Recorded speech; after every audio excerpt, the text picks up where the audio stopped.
berbuat kebohongan, buat berbuat dosa, teman-teman.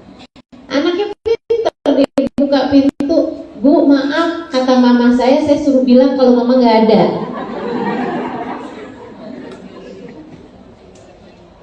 Ya, jangan. Apalagi nih ya, banyak terjadi. Bapak sama ibu bertengkar, anak diminta untuk memilih salah satu. Kamu masuk tim bapak apa tim ibu? Masuk kubu bapak apa kubu ibu gitu. Nanti ibunya jelek-jelekin bapaknya, bapaknya jelek-jelekin ibunya. Ada yang begitu?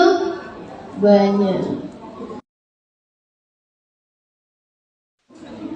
Teman-teman saudara sekalian, berarti di saat kamu sedang melakukan itu, kamu sedang lupa untuk hayya alas salat. Habis hayya alas salat, hayya alal falah.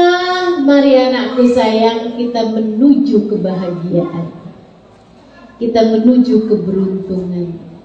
Sebagai orang tua, kamu harus membesarkan hati anakmu sehingga anakmu paham betapa beruntungnya mereka sebagai hamba Allah. Anakmu paham betapa sangat beruntungnya mereka hidup sebagai umat Nabi Muhammad SAW. Anakmu paham bahwa mereka punya peluang untuk hidup bahagia di dunia, hidup bahagia di akhirat nanti. Seharusnya orang tua tuh kayak gitu. Jangan tiap lihat anaknya, kamu tuh bodoh banget sih. Anaknya dihina, anaknya dikatain, anaknya kamu tuh bikin malu mama aja. Rapotnya kayak gini, banyak merahnya, astagfirullah. Mama malu punya anak kayak kamu. Sampai anaknya jadi ngerasa sedih banget betapa dia tidak beruntung. Orang tuanya membuli dia, orang tuanya ngata-ngatain dia, orang tuanya menjelek-jelekkan dia. Kamu tuh nak kayak bukan anak orang. Anak apa? Kayak anak setan. Nah kalau saya anak setan, mama setannya dong. Ya Allah. Hayya alal hayya alal. Buat anakmu merasa beruntung. Itu yang diajarkan Allah SWT, yang diminta Nabi Muhammad untuk kita melakukannya kepada anak-anak kita.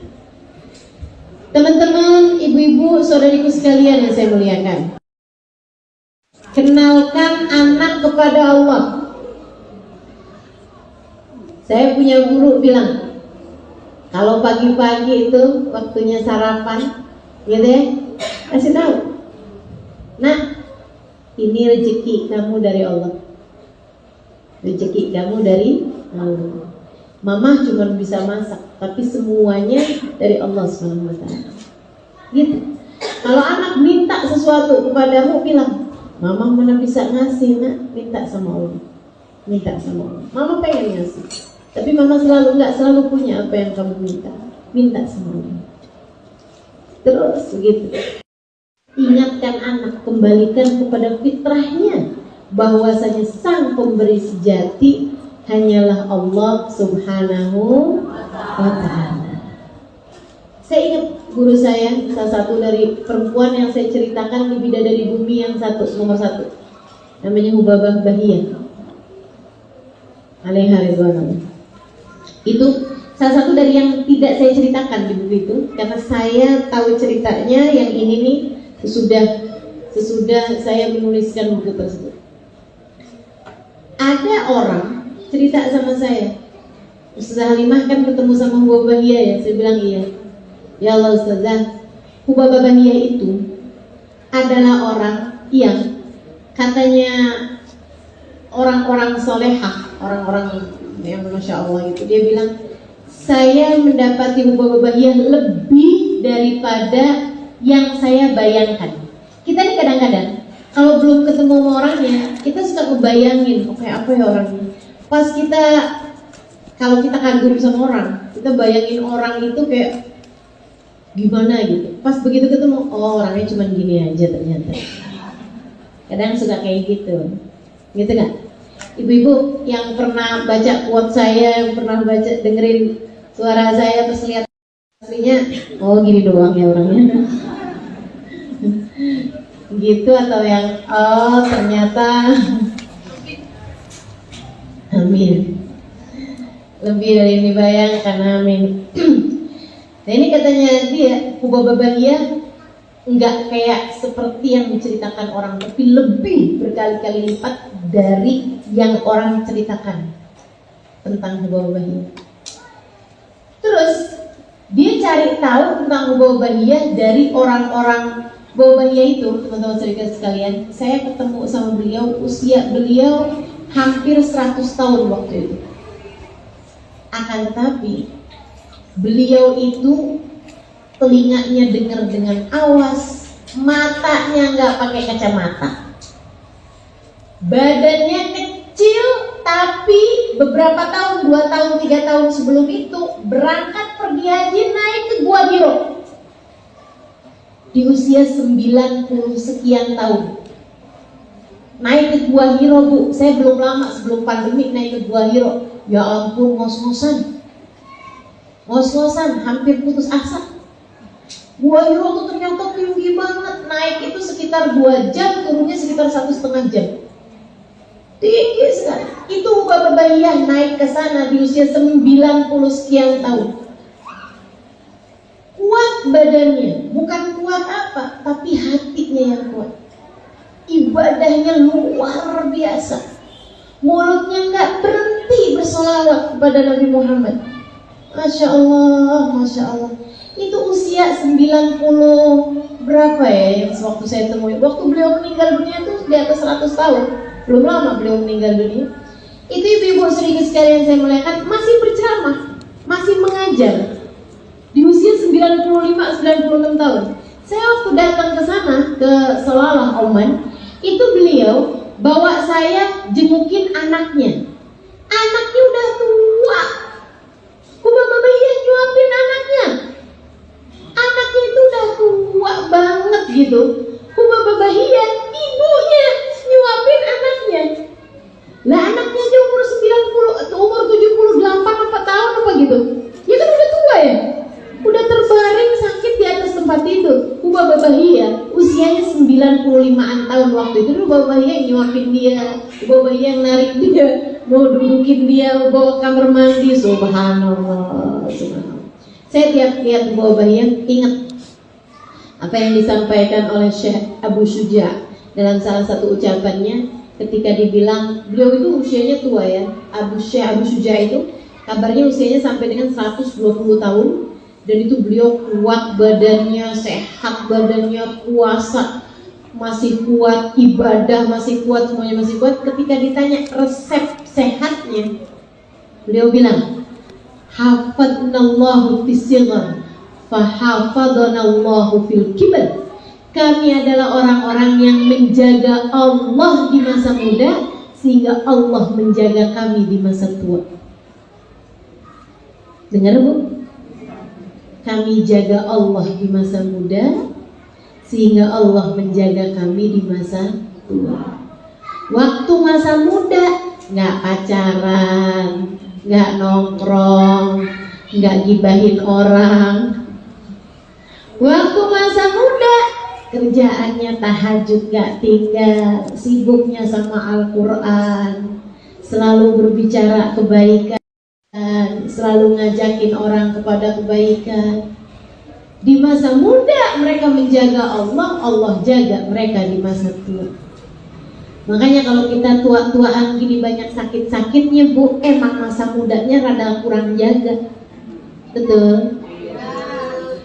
Ya ampun, nih kaki kalau dibuat duduk 10 menit ganti posisi. Ibu-ibu di Bali kayak gitu juga kan? Ya Allah, Masya Allah Ibu ya.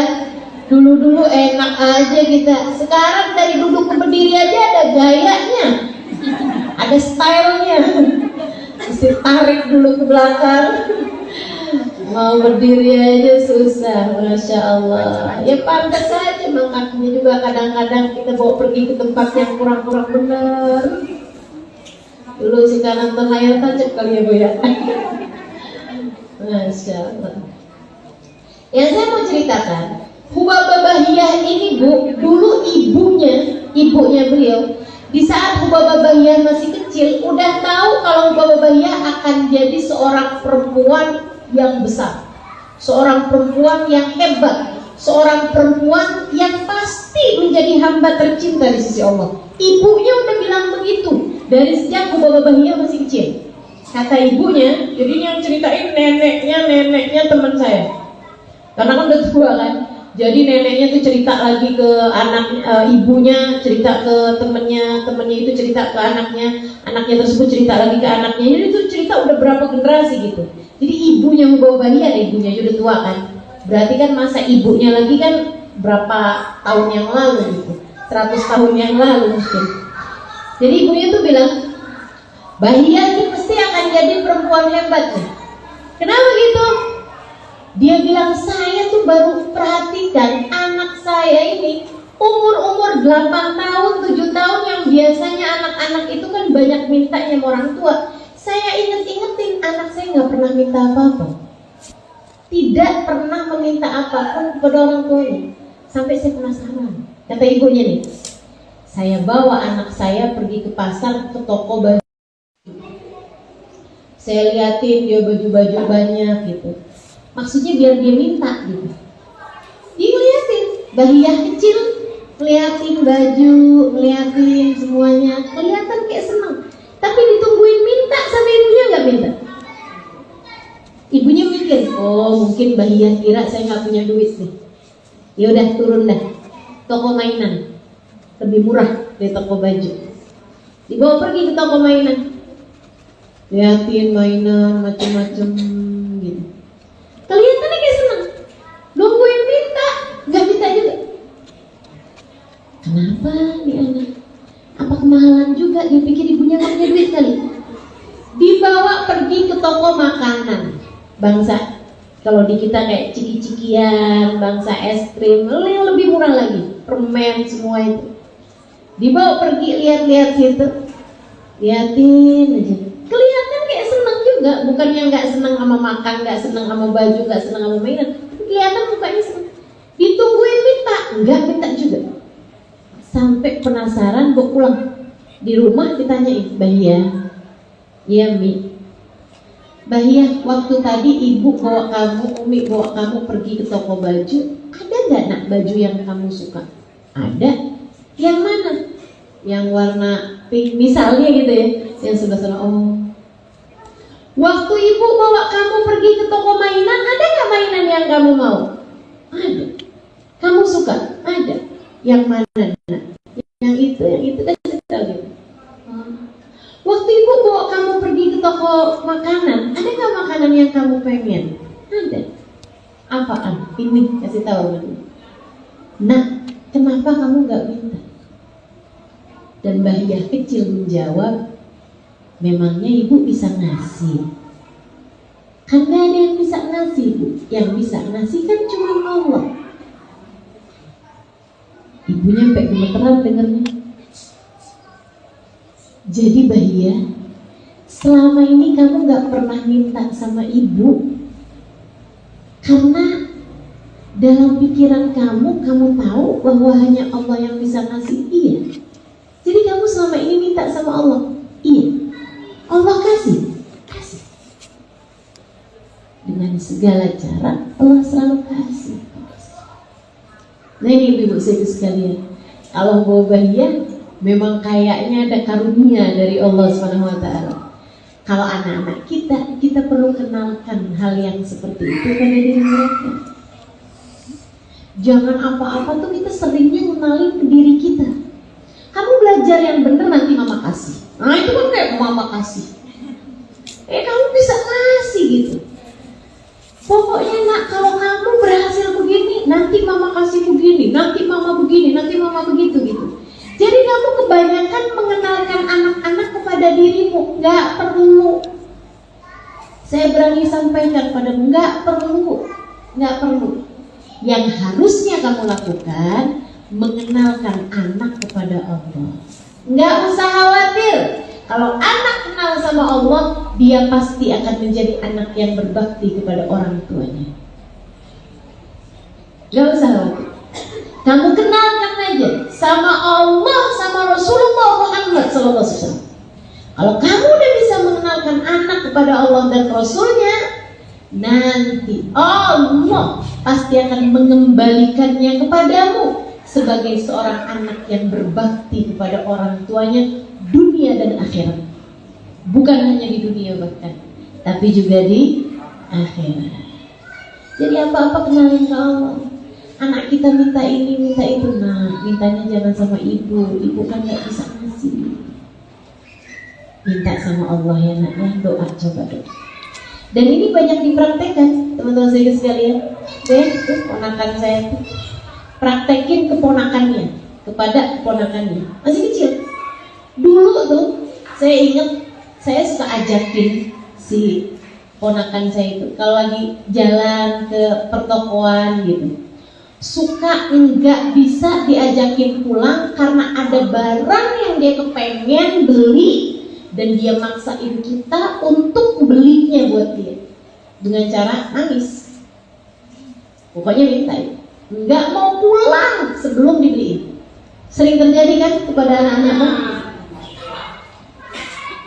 Tapi belakangan gitu kan, tambah lama nggak pernah kayak gitu lagi.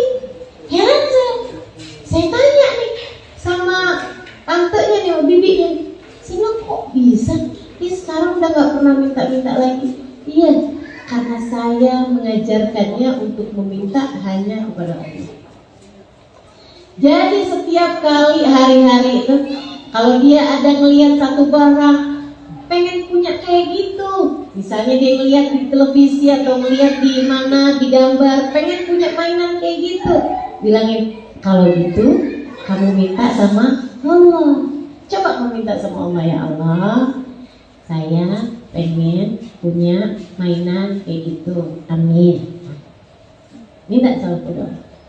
Nanti juga kalau diajakin sholat kayak gitu, dari umur 3 tahun 4 tahun, ayo nak sholat yuk, kan kamu kan kepengen itu kan, nanti habis sholat kamu minta gitu. Jadi sholat walaupun dengan gerakan ala-ala kadar gitu ya. Nah habis selesai sholat dia angkat tangan, dia doa, ya Allah saya mau minta itu. Dan subhanallah apa yang selalu dia minta itu Allah kasih kemudahan untuk sebagai orang tuanya, sebagai orang-orang tuanya, kita dapat memberikannya kepada dia sesuai dengan apa yang dia minta. Tapi subhanallah, sejak itu dia tak pernah lagi nangis di depan toko karena minta suatu barang, karena dia tahu harus kepada siapa dia mintanya. Dia tahu bahwa yang bisa ngasih hanya satu, namanya Allah. Bu, kenalin anak-anak kamu sama Allah dari sedini mungkin. Gak usah banyak kenalin sama dirimu, gak usah banyak kenalin sama bapaknya, gak usah. Kenalin sama Allah aja. Yang bisa ngasih kamu Allah gitu. Kenalin kepada Allah, ya bunayya la tusyrik billah inna syirka la dzulmun adzim. Wahai anakku, jangan sekutukan Allah dengan apapun. Jangan sekutukan Allah dengan uang. Jangan sekutukan Allah dengan cinta kepada manusia. Ya kan? Waduh, anak-anak itu kan, pokoknya gimana caranya biar gurunya senang sama dia, temennya senang sama dia, menuhankan orang-orang di sekelilingnya, menuhankan cinta kepada manusia. Kenapa bisa kayak gitu? Karena orang tuanya banyak yang luput untuk mengenalkan mereka kepada Allah. Kalau kenalnya sama Allah, wal mu'minuna asyaddu hubban lillah. Kata Allah gitu. Orang mukmin itu, orang mukmin cintanya kepada Allah luar biasa. Tapi kalau nggak mukmin, nggak ada iman kuat dalam hati, Allah Subhanahu wa taala bilang, innal insana li rabbih lakanud wa innahu ala dzalika lasyahid wa innahu li hubbil khairi lasyadid. Sesungguhnya manusia itu susah terima kasihnya sama Allah, dan dia tahu padahal bahwa sebenarnya pemberi sejati hanyalah Allah Subhanahu wa taala. Kenapa gitu ya Allah? Kenapa kok susah terima kasihnya jadi hamba yang syukur? Susah banget karena cintanya kepada dunia luar biasa besarnya. Manusia secara umum cintanya kepada dunia luar biasa besarnya, tapi Allah bilang wal mu'minuna asyaddu hubban lillah. Orang yang beriman cintanya kepada Allah luar biasa. Kamu masuk manusia secara umum yang cintanya kepada dunia luar biasa, atau kamu beriman yang cintamu kepada Allah luar biasa? Ya teman-teman, belajar untuk bisa mencintai Allah dengan benar, dan kamu dapat menanamkan itu kepada diri anak-anak. Ingetin terus sama Allah, ingetin terus sama Allah. Allah kan nak yang bisa. Mama cuma bisa doain aja. Terus gitu, ingetin terus Allah, Allah. Apa aja yang dia lagi aduin, ingetin kepada Allah Subhanahu wa taala. Gitu. Ya, mudah-mudahan Allah Subhanahu wa taala jadikan anak-anak kita anak-anak yang kenal sama Allah Subhanahu wa taala insyaallah. Amin ya rabbal alamin. Teman-teman sekalian yang saya muliakan, terus salah satu nasihatnya, ya bunayya, innaha in takum mithqala habatin min khardalin fatakun fi sakhratin aw fis samawati aw fil ardi ya'ti bi Allah innallaha latifun khabir. Anakku, jika ada sebiji darah di atas muka bumi atau di dalam sebongkah batu, sebiji khardal ya, sebiji kacang gitu kan, fatakun fi sakhratin, atau ada di dalam sebongkah batu, atau fis samawat, atau ada di langit, atau fil ard, atau ada di dalam bumi, kalau Allah berkehendak untuk mendatangkannya, pasti dia akan datang. Gak usah khawatir. Orang tua, jadi orang tua harus bisa membesarkan hati anak, bahwasanya apapun aja kalau Allah mau kasih bisa. Gedein semangatnya anak, gedein himmahnya anak, teman-teman ibu sekalian. Gak ada yang mustahil di hadapan Allah. Gak ada yang mustahil di hadapan Allah. Bu, saya ini anaknya seorang pedagang beras. Abah saya di masa saya kecil dagang beras. Ibu saya juga seorang pedagang, bantuin abah saya. Tapi saya dari kecil selalu suka belajar ilmu agama, gitu ya. Karena orang-orang tua saya, abah saya, ibu saya, selalu aja bikin saya tuh jadi berani untuk punya keinginan-keinginan yang besar-besar. Kamu mesti bisa, gitu. Gak dikecil-kecilin hati anak-anaknya gitu. Apaan sih kamu gak bakalan bisa? Enggak gitu, enggak gitu. Saya ingat di masa kecil saya itu pernah mimpi naik ke atas menara. Waktu saya kecil, umur 10 tahun. Biar gini-gini saya pernah kecil loh. Saat saya umur 10 tahunan gitu, saya mimpi saya naik ke atas menara masjid, terus saya azan. Allahu Akbar gitu. Mimpi yang aneh ya buat seorang anak kecil. Saya cerita sama abah saya. Saya bilang, "Bah, tadi malam bah, mimpi begini-begini." Saya cerita sama abah saya. Abah saya bilang kayak begini, "Wah, nak, itu artinya kamu akan haji di usia muda." Saya sesudah dewasa ini saya tahu bahwa ayah saya itu mentakwil mimpi ngasal. Nggak benar takwil mimpinya. Apa kaitan antara haji dengan adzan di atas menara gitu?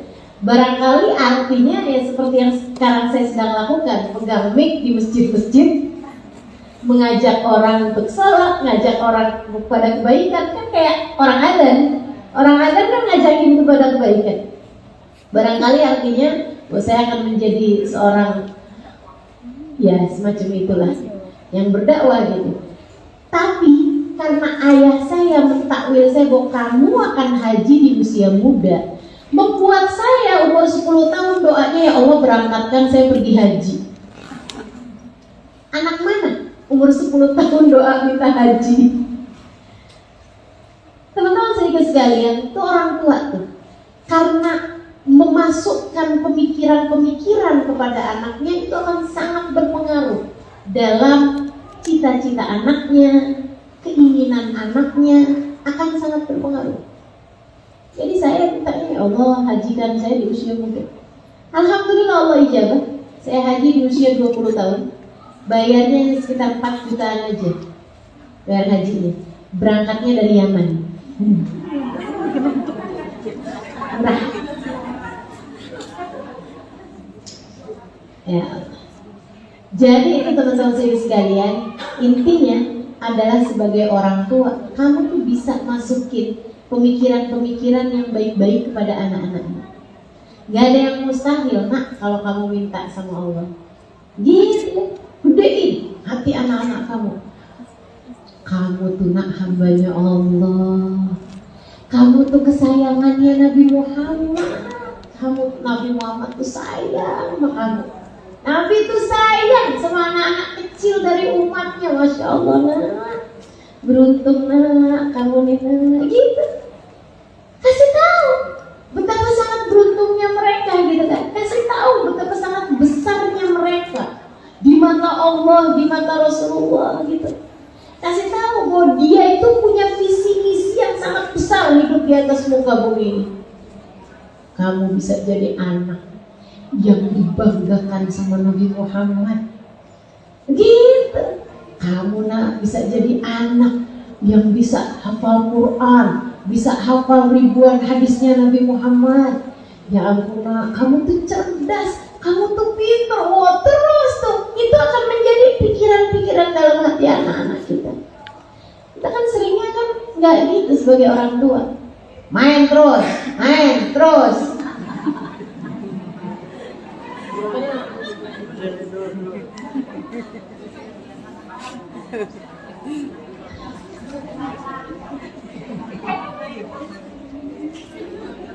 Iya Bu, gitu kan? Yuk digedein hati anaknya, digedein hati anaknya. Mau nggak ada yang mustahil di mata Allah. Semuanya bisa, semuanya gampang. Minta sama Allah usaha yang benar untuk jadi seseorang yang anfa'uhum linnas, seorang yang bermanfaat buat manusia waktu hidup di dunia dan kelak di hari akhirat nanti bisa menjadi seseorang yang bahkan bukan hanya selamat menuju surga, akan tetapi bisa menyelamatkan orang lain juga dari api neraka. Ulama itu bisa menyelamatin orang dari api neraka. Orang yang hafal Quran itu sekurangnya bisa memberi syafaat kepada 70 keluarganya yang seharusnya masuk neraka jadi masuk surga tanpa hisab, tanpa neraka. Teman-teman, gitu kan? Oh, gede itu hati anak-anak kita. Mudah-mudahan, siapa tahu nih, habis itu jadinya anak-anak di Bali, di Tabanan terutamanya ya, akan lahir para ulama-ulama yang hatinya telah dibesarkan oleh para orang-orang tuanya dengan pemikiran-pemikiran yang besar, insyaallah. Ya bunayya aqimis salata wa'mur bil ma'ruf wanha 'anil munkar wasbir 'ala ma asaba. Wahai anakku, dirikan salat, ajak orang kepada kebaikan, cegah dari kemungkaran. Wasbir 'ala ma asaba, sabarlah nak terhadap apa yang menimpa kepadamu. Inna dzalika min azmil umur, itu adalah cara hidupnya orang-orang yang kuat. Cara hidupnya orang-orang yang besar adalah dengan cara sabar terhadap apapun yang datang dari berbagai ujian datang dalam kehidupan kita. Anak tuh gedein hatinya, kuatin, kamu bersama dengan Allah nak, tenang aja nak, gak ada yang bisa bikin kita terkalahkan, kamu mampu menghadapi semua ini, gitu. Teman-teman sedikit sekalian saya muliakan, salah satu dari cerita Luqman Al-Hakim, ini cerita yang sangat menarik. Jadi anaknya Luqman Al-Hakim ini satu hari ngadu sama bapaknya. Aduh Pak, kesel banget, diomongin gak enak nih orang. Tuhan tuh bilangin saya begini. Saya kesel, kata si anaknya. Kata bapaknya, nak, sini nak. Kamu tuh nak ya, kalau mau dengerin omongannya orang terus, kamu gak akan pernah benar. Kalau kamu terus-terusan dengerin komentar netizen, kalau kamu terus-terusan berusaha mendengar apa omongan orang tentangmu, kamu gak akan pernah bisa maju-maju. Kamu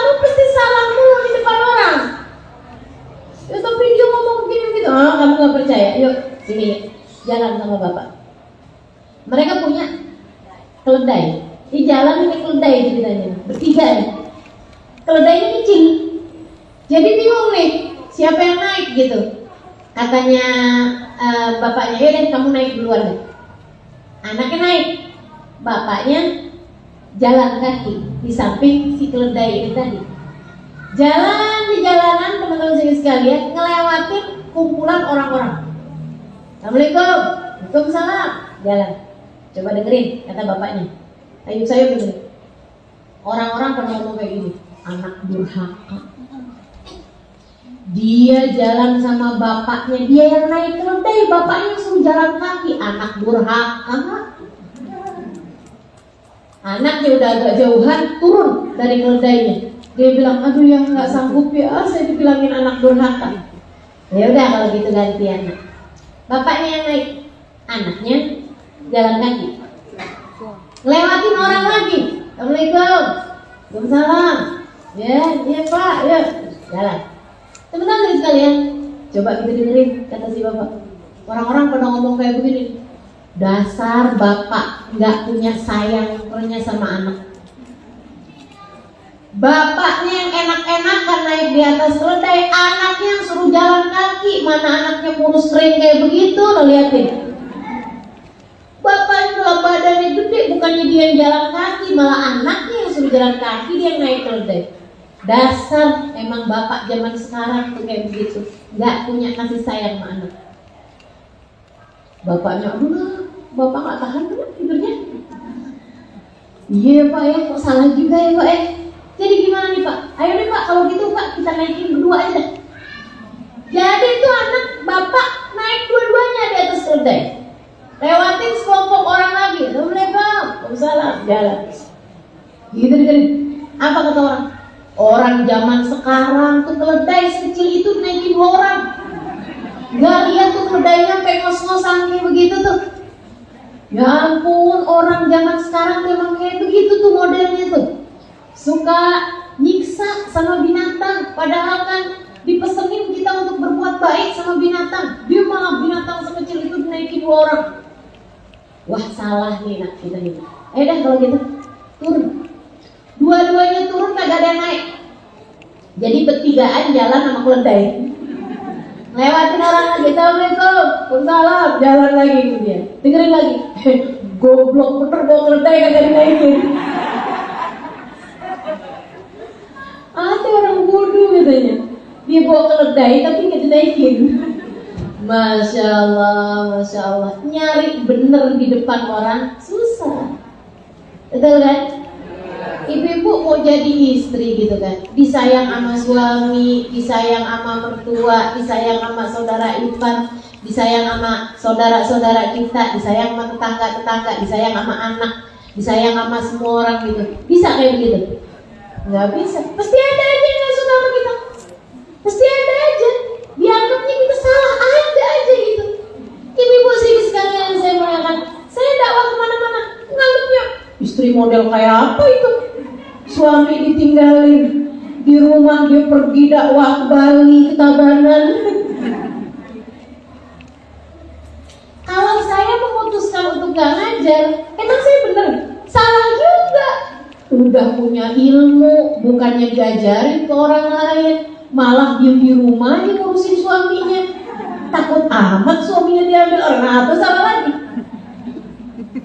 Kalau mau nyari bener di hadapan semua orang, gak akan pernah bisa terlaksana. Ridho nas layanan tudra, dicintai sama semua orang adalah cita-cita yang gak akan pernah tercapai. Maka kita gak akan pernah bisa mencegah orang berbuat sesuatu yang buruk, berkata sesuatu yang buruk tentang kita.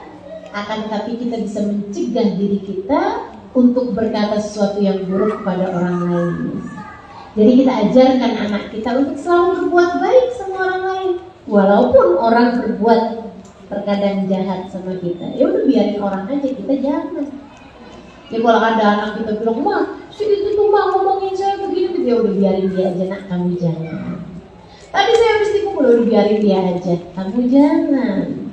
Gitu, kan gak enak gitu. Orang marah-marah kan gak enak, kamu jangan. Jangan mau marah-marah, enak aja. Nabi Muhammad gampang kok maafin salahnya orang. Itu adalah cara Allah untuk mendidik kamu biar kamu kuat. Dan nggak usah terlalu didengerin omongan orang. Gitu. Kasih masukan-masukan yang baik sama anak kita, biarkan anak kita belajar kebaikan-kebaikan kepada semua orang. Yang sabar nak, yang sabar. Ikuti Nabi Muhammad, ikuti orang-orang soleh. Mereka sabar-sabar. Gitu ya. Kalau dikasih sakit, Nabi Muhammad juga pernah sakit nak, yang sabar. Nabi kalau sakit bilang alhamdulillah ala kulli hal. Itu tugas orang tua, teman-teman. Kalau kamu menjalankannya seperti yang kamu diperintah oleh Allah SWT, tugas orang tua itu sebenarnya hanya dua. Menanamkan keimanan dan kebaikan dalam diri anak-anaknya. Yang keduanya, melakukan itu dengan penuh kasih sayang. Dah, cuma dua itu aja.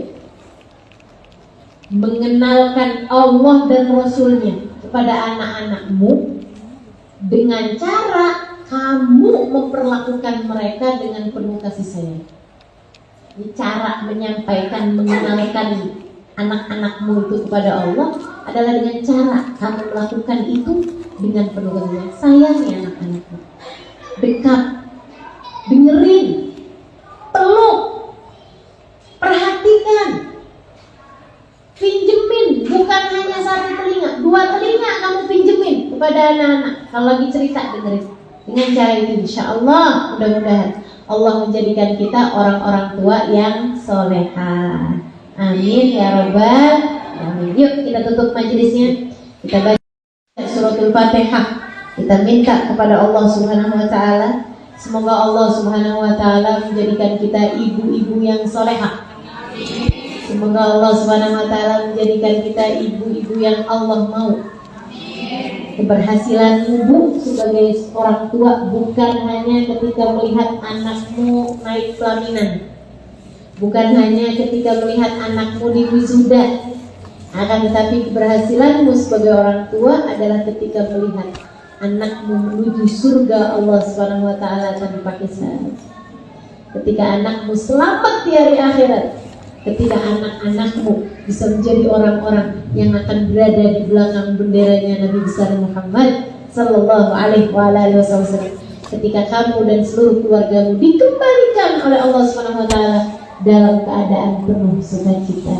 Kita minta kepada Allah, Allah membimbing seluruh keluarga kita insya Allah. Semoga suami kita dijadikan suami yang soleh, dijadikan ayah yang soleh bagi anak-anaknya. Semoga kita dijadikan istri yang solehah bagi suami kita, dan dijadikan ibu yang solehah mendidik anak-anak kita insya Allah. Dan juga kita minta kepada Allah pandangan rahmat kasih sayang Allah memandang anak-anak kita, memandang orang-orang yang kita sayangi, menjadikan mereka anak-anak yang soleh, menjadikan mereka anak yang mengerti, mendekat kepada Allah, menjadikan mereka cinta kepada Allah, menjadikan mereka anak yang menjaga sholatnya, menjaga ibadahnya, menjaga auratnya, menjaga pergaulannya. Kita minta kepada Allah SWT, semoga anak-anak kita dijauhkan dari hal-hal yang membahayakan mereka. Semoga anak kita dijauhkan dari narkoba, anak-anak kita dijauhkan dari pergaulan bebas, anak-anak kita dijauhkan dari minuman keras, anak-anak kita dijauhkan dari perjudian, anak-anak kita dijauhkan dari aliran-aliran yang salah, anak-anak kita dijauhkan dari hal-hal yang tidak benar. Semoga Allah SWT jauhkan anak-anak kita dari orang-orang jahat. Semoga Allah SWT menjauhkan anak-anak kita dari pergaulan-pergaulan yang dapat menyesatkan mereka insya Allah. Jaga anak-anak kita sebagaimana Allah telah menjaga anak-anak hamba-hambanya yang soleh-solehah. Ala hadhihi niyyah wa bi kulli niyatin salihah jami'ah syamilah wa hadratin Nabi Muhammad sallallahu alaihi wa alihi wasallam. Al-Fatihah.